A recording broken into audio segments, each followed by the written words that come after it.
Hello everyone, today I'm going to review the field monitor and transmitters I use for my work and YouTube channel. If you're new to the channel, my name is Andrei Dima and I'm a professional travel photographer and video maker, and today I will review the Shimball ZO600M and ZO600S.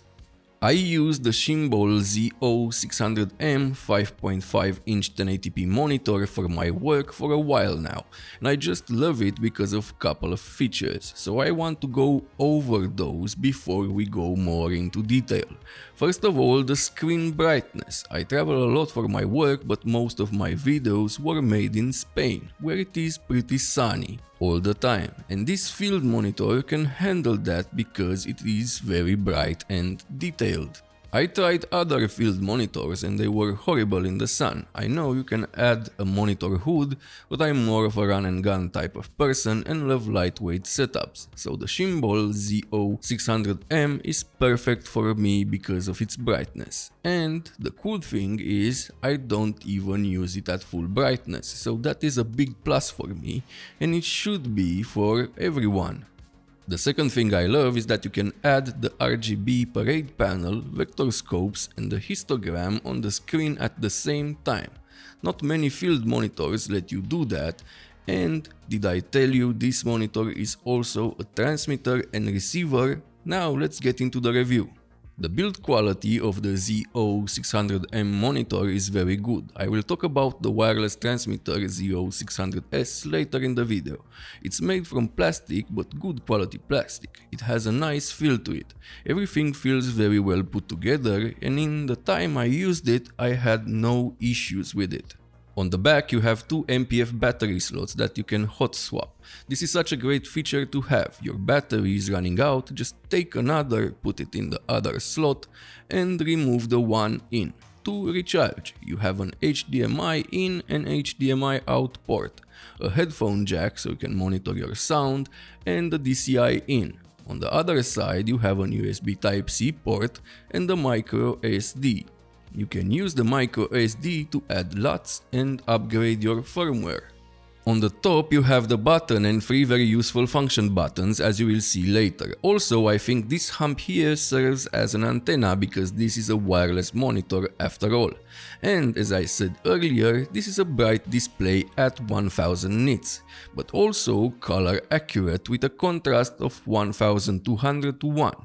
This is very detailed for a 1080p display. I don't know what pixel density the display has, but it looks so good. And speaking about the display, let's start with the display settings. You can change the brightness, contrast, saturation, sharpness and colors. If you want to change the backlight, you can find it in settings. I usually keep it at 60% and raise it when I am outside and shooting in sunny locations. So I told you earlier that you have three function buttons.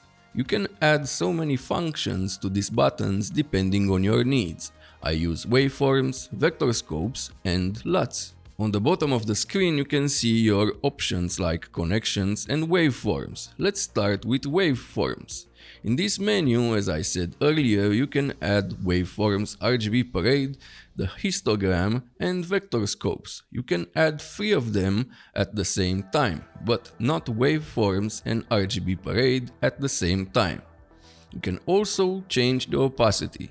The touchscreen function works very well. Next you have markers to which you can change color and aspect ratio, safe area, center marker, and finally the anamorphic squeeze, which I find extremely useful when you use anamorphic lenses, especially on cameras like my Fujifilm X-H2S or X-T5 that don't have a squeeze option. Next we have the picking, again very useful because you can change the sensitivity and also color so you can better see what you have in focus.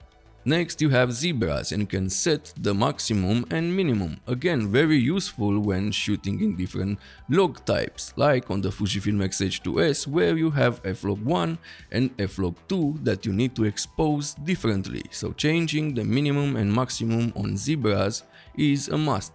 You also have false color at your disposal and you can have both on if you want.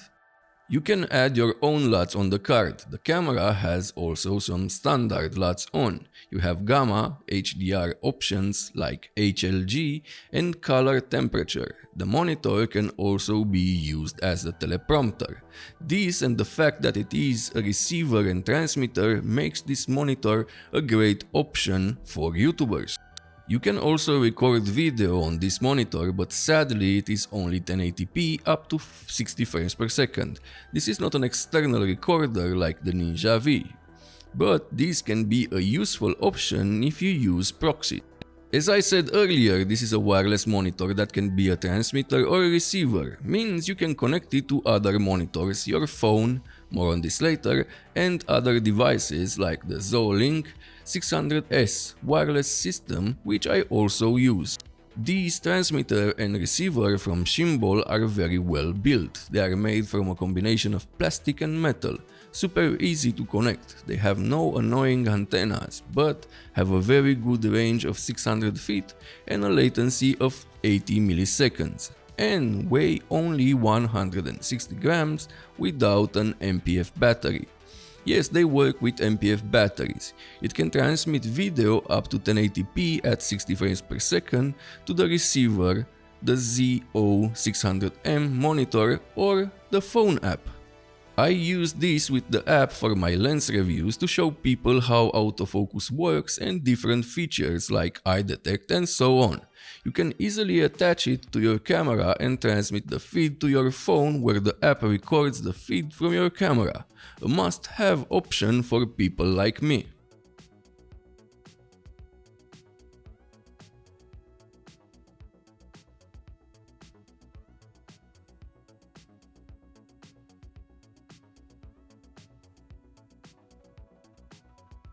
Now let's connect the ZO600S to my camera and send the feed to the monitor and see how it looks and how big the latency is.